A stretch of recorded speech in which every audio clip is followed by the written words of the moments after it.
Hello and welcome to the first in a series of webinars through the company Globali. My name is Bar Kendall. I'm the Director of Wealth Management at the company. And today I'm going to be talking about the psychology of investing in times of crisis. Naturally, it's a subject on everyone's lips right now. We've had so many requests from our clients as to really some direction on what constitutes correct portfolio strategy at this volatile time. So really it makes a lot of sense for this very topic to be addressed firstly. And before we begin, I just really want to highlight to everyone how the environment around ourselves right now does not lend itself to disciplined investing. It is notoriously difficult as an individual investor to do the right thing when really everyone around you is telling you to panic. You only need to look at the news headlines, not just this time, but over many, many years, with all the market cycles that have happened and all the market cycles that will happen in the future, to realize just how much anxiety and fear is fueled through media coverage, and then couple that with social media, which over the difference between significant crises many years ago and now is the expansion of social media and really, again, just driving the fear and anxiety.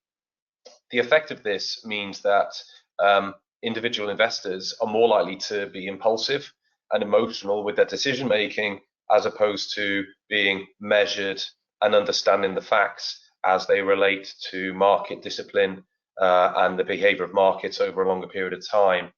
And if you behave impulsively or emotionally by reading the news headlines and acting on that emotional trigger, then the basic fact is your portfolio outcome over the longer term will be significantly reduced in terms of returns, and you will certainly be punished for doing so. So what we're going to do today, the whole point of the webinar today, is really to give you an understanding of market performance and market resilience in many slides over a 90-year period, so you better understand really what we're looking at this present point and what we can expect through history on how the markets responded to this inevitable crisis, like we'll see in many, many years to come, like we've seen in many, many years prior to this one. So let's dive into the first slide. And what you're going to understand here is as follows, that the market has always rewarded discipline. Okay, you will see here that this particular slide from 1970 to 2018. 1970, you start with $1, end of 2018, you end up with $54. Okay, that is a very, very significant return. And you can see some of the headlines there. If you look at Business Week, 1979, the death of equities, that was in 1979. Well, I think it's fair to say it wasn't the death of equities. But I can guarantee you 99.9% of people reading that article on that day, in that year, really would have felt like it was. And it'd be very interesting to understand how many people traded out of the markets because of that headline, and how many people suffered financially on their portfolios for many years to come as a result of that headline. But the basic fact is that market crisis, this is nothing new. It happens, unfortunately, relatively frequently, and will continue to do so. And whilst $1 becomes $54, what you miss is all the fear and anxiety along the way. But when you see the market and you see the performance there, you can see that the market always does recover. Now, the next slide here tracks and monitors the S&P 500 when it hits a new all-time high over the last 93 years. So when it's hit a new all-time market high over that time period, a 1 year, 3 year, and 5 year window has been analyzed post that new market high. And you can see that in all cases, over a 5 year period, up to a 5 year period, the S&P's returned double-digit returns post a new market high. Now, how many times have you thought as an investor, well, now that it's a new market high, the only way is down. There's going to be an inevitable decline. There's going to be a recession. There's going to be a depression. It cannot continue. The markets are a little bit toppy. They can only go down. This is something time and time again we hear. Well, over 93 years, actually, the evidence is that over 5 years post the all-time high, you should expect double-digit return. Now, again, how many times have you thought that that would be the case when you hit a new market high? And if we take the other slide, where the market declines by more than 10%, well, similar performance.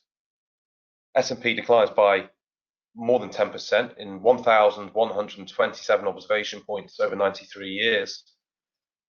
And over those observation points, on an average basis, over 5 years, investors have received a double-digit return in the 5 years following that decline. So actually, you can see that the market is actually extremely resilient in times of correction or in times of an all-time high. In both cases, over 5 years, the market returned double-digit return. That is very, very resilient. And just to highlight that point, this is the market's response to a crisis. Now, this is a balanced strategy, 60% stocks, 40% bonds. The actual makeup of the portfolio is in the small print at the bottom of this slide. But you can see over a number of stock market corrections what the return of this balanced strategy, not growth strategy, balanced strategy, over, let's just keep it at 5 years. And some of the numbers, 76%, 61%, 52%, 51%, 81%, 47%, and so it goes on. And how many times that these events have happened have you heard, this one's different? This one's different to the last. Things will never be the same again. Fundamentally, things have changed now. Time and time again, you hear in the report, you hear it with your next door neighbor, your close friend, your relative, everything's different now. It's all changing. Okay, well, have a look. They're all individual crises. They're all unique in their own terrible way. But look at the performance over 5 years.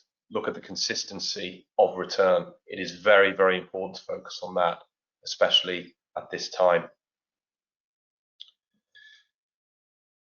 Clearly, there are people that react to the emotional triggers of the news headlines, the opinion of the next door neighbor, the opinion of the close friend or relative, and say that the market will never return. It'll never come back. Fundamentally, everything's changed now.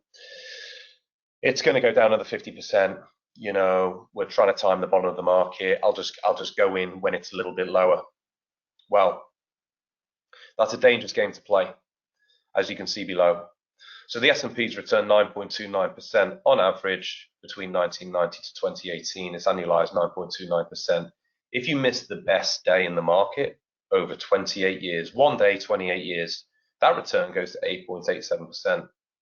If you miss the best 25 single days in the market over 28 years, less than one day a year, if you miss it, your return is more than halved. A 50% haircut on what should have been a 9.29% return by missing 25 days in 28 years. Now, we don't have the slide, but if you put that up to 40, 45 days, that's a significant drop further still. So you can see how difficult it is to do nothing in times of crisis, but also how much you are punished by doing something when all you need to do is do nothing and trust the market resilience in this particular moment in time. We've spoken, I have as an individual, as a company, we've spoken many times on the benefits of diversification. The reason diversification is so important is you never really know which one's going to perform the best in a particular year. No one knows. Excuse me, that's the whole principle of diversification. And the evidence here is clear. All stocks 1994 to 2018 annualized 7.2%. You take out the top 10 performers over that time period, you're reduced to 2.9% a year. Take out the top 25, you're negative 5% a year. Okay, that is even more punishing than the previous slide, which is selling when you shouldn't sell. Both of these things, diversification and time in the market, are not said over and over because it's the thing to say. They're said because it's absolutely the correct strategy at this time. And when you see this slide here, equity returns on developed markets, who'd have thought that Finland in 1999 would return 152%? Well, I certainly didn't. I certainly didn't think it would do it in 2007. I certainly didn't think Ireland would be the top performer in 2011. Did anyone? Who knows? But it's notoriously difficult to pick the top performer in the following few years. And that's in developed markets. No change in emerging markets. Colombia, 2004, 132%. Who'd have known? The key is, with all investment, with all portfolios, you have to be diversified because you just don't know which one will be the top performer, middle performer, bottom performer. Okay, the key is diversification. It cannot be emphasized enough, certainly in volatile times like we're in at the moment. The last slide I really want to share with you today is kind of a summary of everything. It's showing the growth of a dollar from 1926 right the way through to 2018. Yes, it's a very long time period, okay? But you can see that $1 becomes over $20,000 with US small cap. Okay, $1 becomes 14 with inflation. And then you have the different asset classes in between. Okay, but it's clear, it's very, very clear that time in the market, not timing the market, is the key to very strong portfolio outcomes for you as the investor over the longer term. We don't have the slide on this because it's impossible to create a slide for individuals. But if you were to take the top US small cap there at 20,000, what would be the impact of selling early at the wrong time over this time period? Well, I can assure you the return, instead of showing 20,000, would be catastrophic. I don't know what that number would be, but it would be catastrophic. And that really leads me to concluding this presentation here. And the conclusion is that we never know when the bottom of the market is, but we do know we're in for volatility. You've only seen the FTSE, the S&P over the last few weeks, hugely volatile. Okay, we cannot predict the bottom. Everyone's got an opinion, the news, the close friend, the relative, but we don't know when the bottom of the market is. But we can see that through evidence, through social media, through news headlines, the most difficult thing right now is to stay invested, to do nothing, to do the right thing when everyone else is telling you to do the opposite. But if you do stay invested and keep your discipline, and in many cases keep your nerve, and you have a diversified portfolio, then it's clear that over a 90-year period, everything for you should work out just fine when this crisis is over and the markets normalize. And yes, unfortunately, there will be something else to worry about. There's never not been anything to worry about. But the basic fact is that having a diversified strategy, staying invested in the markets, not reading the news headlines and acting on impulse, they're the key to successful portfolios and returns over the longer term. Trying to be clever, trying to predict the bottom of the market, trying to pick the top performers, in many cases based on past history, well, that will only hurt you. And we strongly advise as a company, don't be the person that does that, because you will be the person suffering over the longer term with poor portfolio outcomes. Now, clearly we cannot take away the fear and anxiety at this time, but I hope if you are feeling panicked about your portfolio, if you're feeling panicked about performance, that this will allow you to be less panicked. I can never say not panicked, but less panicked. And just understand that discipline is the key right now, and holding your nerve is the key right now. And most importantly, to you and your loved ones, we wish you well and safe. And if you have any feedback on what you've heard today and seen in the slides, please let us know at marketing@globaleye.com or me individually at bkendall@globaleye.com. Thanks for listening. Take care.